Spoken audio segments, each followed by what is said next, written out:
नमस्कार मित्रों, आपका स्वागत है हमारे YouTube चैनल पर मिस्ट्री ऑफ स्माइल।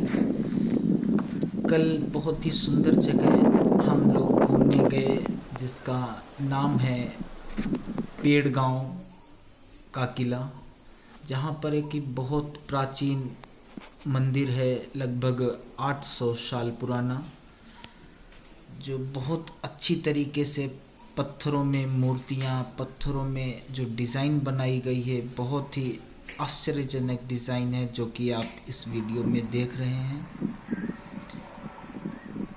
इतनी सुंदर कलाकृति हमारे पुरातन समय में थी और आज ये कलाकृति विलुप्त होती जा रही है, गायब होती जा रही है। इतनी अच्छी नक्काशी बोलते हैं जिसको, इन मंदिरों में पुराने समय के लोगों ने बनाई। कितनी मेहनत की होगी जो ये नक्काशियाँ, ये कलाएं आज हम लोगों के लिए एक धरोहर के स्वरूप है। सच में यहाँ जाने के बाद हमें ऐसा लगा कि बहुत ही आश्चर्यजनक प्लेस है। कितनी मेहनत के बाद ये कला और ये डिज़ाइन लोगों ने कितना मेहनत करके बनाया होगा। ऐसे कलाकार और ऐसे समय पर जिन्होंने इसकी स्थापना की, ये मंदिर की, बहुत ही धन्य होंगे वो लोग जो इतने सुंदर वातावरण में आकर मंदिर बनाया, स्थापना की। और प्राचीन मंदिर है तो ये कहना भी मुश्किल होता है कि कब और किसने बनाया होगा, बहुत ही मुश्किल है। यहाँ पर लगभग 3 से 4 अच्छे पुराने मंदिर हैं, जिनमें जाने के बाद आपको बहुत ही शांति, बहुत ही मंगलमय महसूस होता है। जो ये मंदिर है, ये चारों तरफ से पेड़ गांव है, जहाँ पर पेड़गढ़ नाम का एक किला है, जिसको पुराने समय में बहादुरगढ़ किला कहते थे, जो कि पेड़ गांव अहमदनगर ज़िला में भीमा नदी के किनारे स्थित है। दौंड रेलवे स्टेशन से लगभग 50 किलोमीटर है। इतनी सुंदर तरीके से जो है मंदिरों में जो मूर्तियाँ बनाई गई, हाथियों के जो चित्र बनाए गए, बहुत ही सुंदर हैं। लेकिन औरंगजेब के द्वारा ये सारी मूर्तियाँ, सारे चिन्ह खंडित किए गए।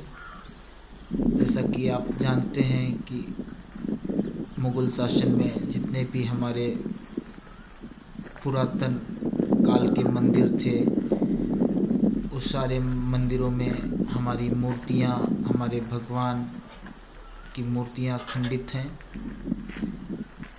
हर जगह तोड़ फोड़ के डाला है मुग़ल शासन लोगों ने।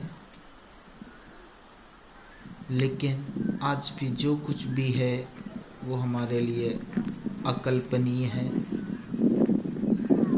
आज हम ये टेक्नोलॉजी और इस तरीके के मंदिर नहीं बना सकते हैं,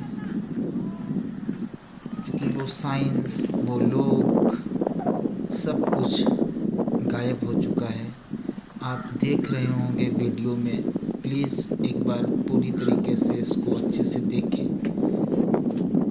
सारे पत्थरों के ऊपर लोगों ने कितनी मेहनत करके और ऐसी इमारत हमारे लिए छोड़ के गए हैं कि वास्तव में जिसको देखने के बाद हमारी रोंगटे खड़े हो जाते हैं और हम कल्पना करने लगते हैं कि बहुत मेहनत की होगी, जिसने बनाया वो कैसे कलाकार होंगे,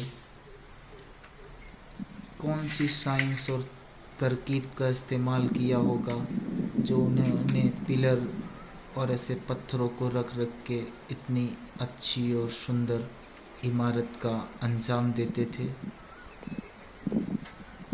चारों तरफ किले की दीवार है और किले के पीछे साइड में भीमा नदी का सुंदर संगम। यहाँ से ही भीमा नदी की लहरों की आवाज़ मंदिर तक आती है और मन को बड़ा प्रसन्न और खुश करती है। हमें ऐसा लगा कि यहाँ पर प्राणायाम और ध्यान करने का एक सुंदर और स्वच्छ जगह है जहाँ पर हम साधना कर सकते हैं। साथ में ही ये चारों लगभग 200 एकड़ का एरिया बहादुरगढ़ किले में आता है।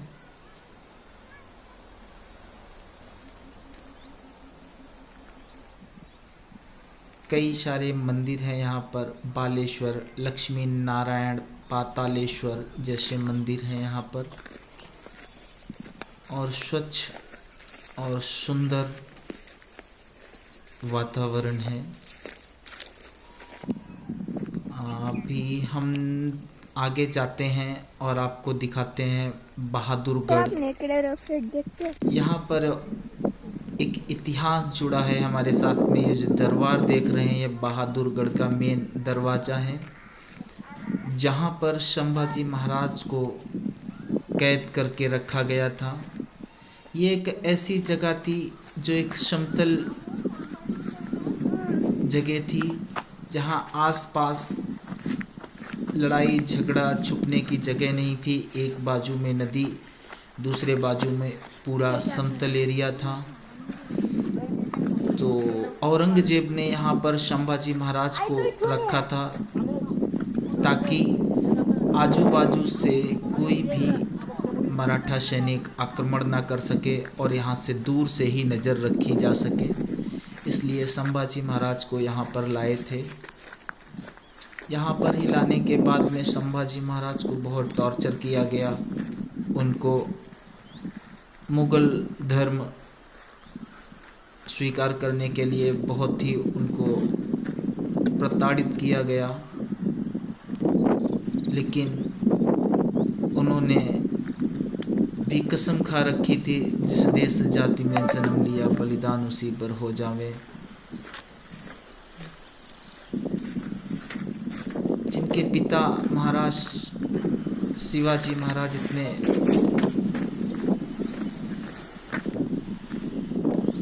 अच्छे राष्ट्रवादी, हिंदूवादी, धर्मवादी थे, उनका पुत्र कैसे देशद्रोही हो जाए, राष्ट्रद्रोही हो जाए। उन्हीं को प्रेरणा स्वरूप मानकर संभाजी महाराज ने अपनी कसम नहीं तोड़ी, अपने हट पर डटे रहे, अपने राष्ट्र के लिए, अपनी जाति के लिए, अपने धर्म के लिए यहाँ पर ही कुर्बान हुए। ये जो आप देख रहे हैं चारों तरफ झंडे लगे हुए हैं,